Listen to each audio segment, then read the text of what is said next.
एक बार महात्मा बुद्ध किसी गांव में प्रवचन दे रहे थे। वे अपनी बात को समाप्त करते हुए बोले, मानव के दुख का कारण है स्वयं को किसी से बांधना। जहां भी मोह होता है, बंधन होता है, वहां दुख स्वयं ही उत्पन्न हो जाता है। अतः अपने बंधनों को जाने और उनसे बाहर निकलने का प्रयास करें। इसके बाद उन्होंने सभी लोगों को आशीर्वाद दिया और फिर अपने आश्रम को लौट गए।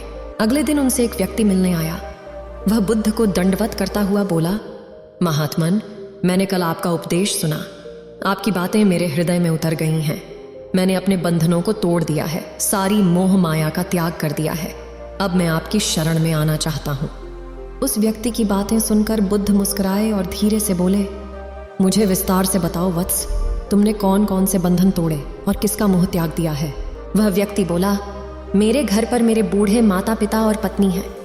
मेरा एक छोटा बच्चा भी है। मेरी पत्नी बहुत बीमार रहती है।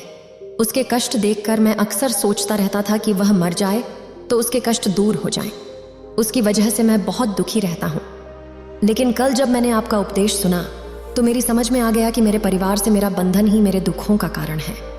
अगर मैं इसके चक्कर में पड़ा रहूंगा तो कभी सत्य को नहीं जान सकूंगा।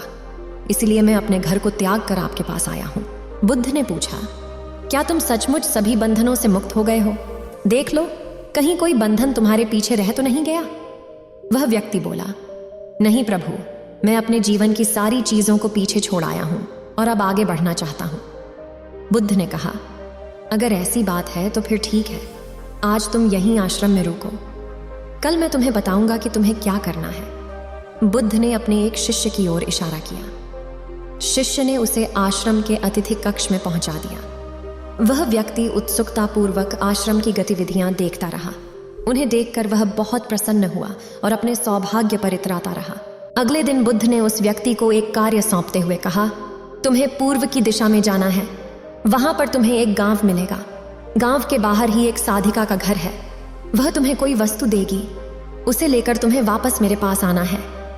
वह व्यक्ति पूर्व दिशा की ओर चल पड़ा। गर्मी का मौसम था। कुछ ही देर में वह पसीने से तरबतर हो गया। उसे प्यास भी सताने लगी। वह सोचने लगा कि अगर इस समय मैं अपने घर पर होता तो इस तरह गर्मी में पसीना नहीं बहाना पड़ता।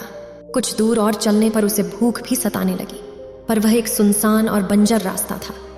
आसपास न तो कोई पेड़ था और न ही पोखर तालाब। वह पुण्य सोचने लगा कि अगर मैं इस समय अपने घर पर होता तो अपनी पत्नी के हाथ का बना स्वादिष्ट भोजन कर रहा होता। पता नहीं क्यों बुद्ध ने मुझे गर्मी में इतनी दूर भेज दिया।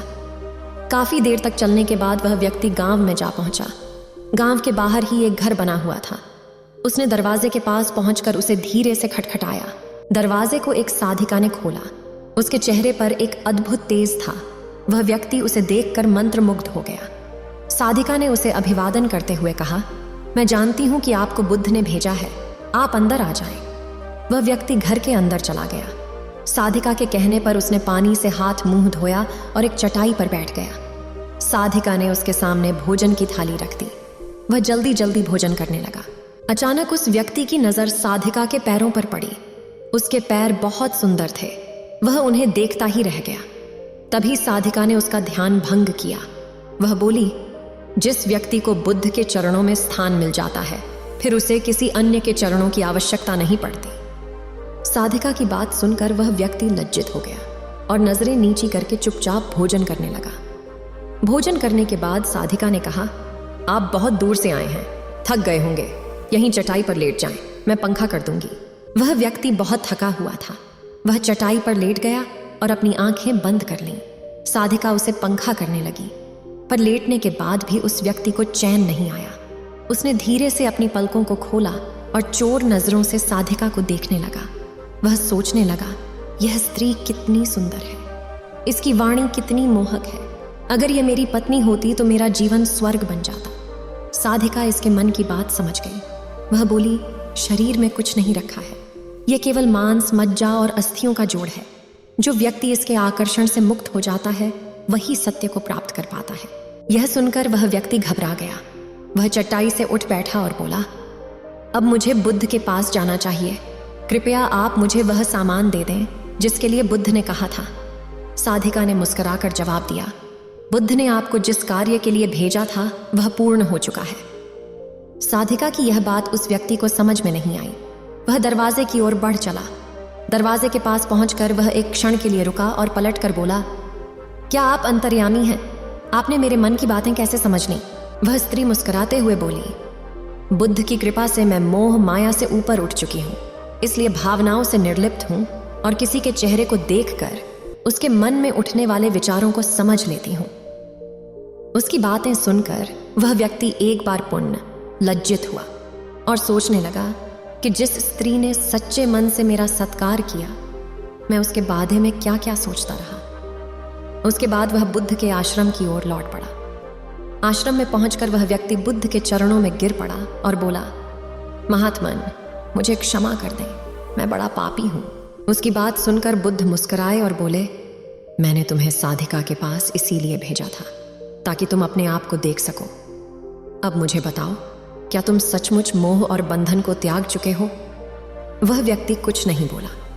वह नजरें नीची किए चुपचाप खड़ा रहा। बुद्ध ने कहा, बाहरी बंधन और मोह को त्यागने से हम बंधन मुक्त नहीं होते।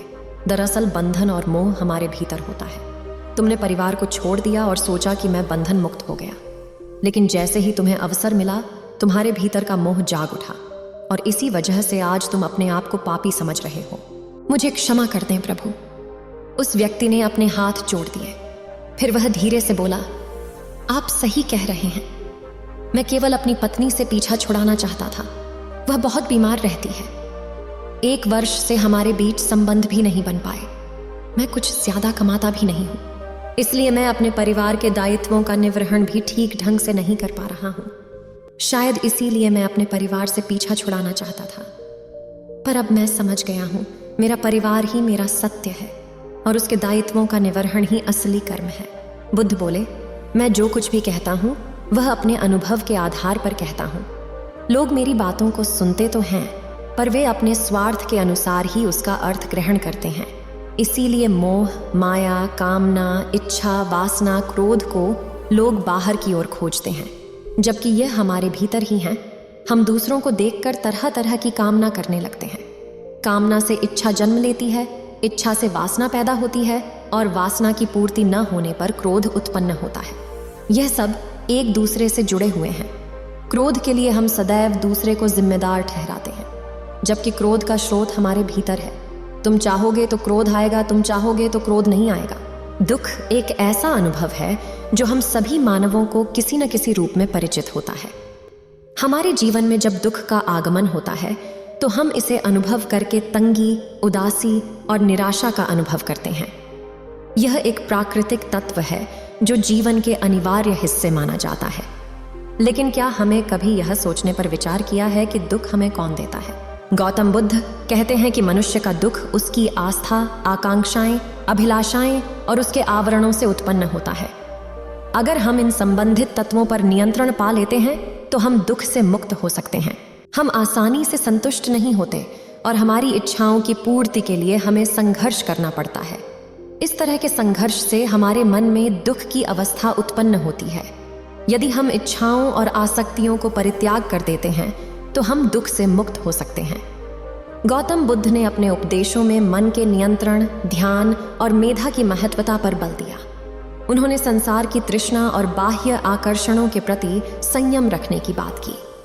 मन की शांति और आत्मबोध के माध्यम से हम दुख से परे और सुखी जीवन जी सकते हैं। इस परंपरा के माध्यम से हम यह समझ सकते हैं कि दुख का उद्भव और विस्तार हमारे मन की अवस्था, आचरण और आकांक्षाओं से जुड़ा हुआ है। हमारी मानसिक स्थिति और भावनाएं हमें दुख का अनुभव कराती हैं। इसलिए दुख को कोई अलग व्यक्ति नहीं देता है, बल्कि हम खुद अपने मन के संग्रह से उसे अनुभव करते हैं। बुद्ध के उपदेश और सिद्धांतों का महत्वपूर्ण अंश यह भी है कि उन्होंने समय की महत्ता पर विशेष जोर दिया। उन्होंने कहा है कि जीवन में परिवर्तन ही निश्चित है और संघर्ष और दुख सामान्य है। हमें समय के साथ बदलने की क्षमता विकसित करनी चाहिए और दुख को स्वीकार करना चाहिए। इस प्रकार हम अपने मन की संयम और आत्मबोध के माध्यम से दुख से परे रह सकते हैं। वास्तव में दुख हमारी आस्था, आकांक्षाएं, अभिलाषाएं और मन की अवस्था से जुड़ा हुआ है। अगर हम इन तत्वों को संयमित रखते हैं और मन की शांति, आत्मबोध और समय के साथ परिवर्तन की क्षमता को विकसित करते हैं, तो हम दुख से मुक्त हो सकते हैं। यह एक साधना है जो हमें खुशहाल और सुखी जीवन की ओर ले जाती है। इस वीडियो को बोलते समय कोई त्रुटि हो तो मैं क्षमा चाहती हूँ। उम्मीद है आप सभी को यह वीडियो अच्छी लगी होगी। अगर आप बुद्ध के सच्चे विश्वासी हैं तो चैनल को सब्सक्राइब और वीडियो को लाइक करके कमेंट में नमो बुद्धा लिख दीजिए।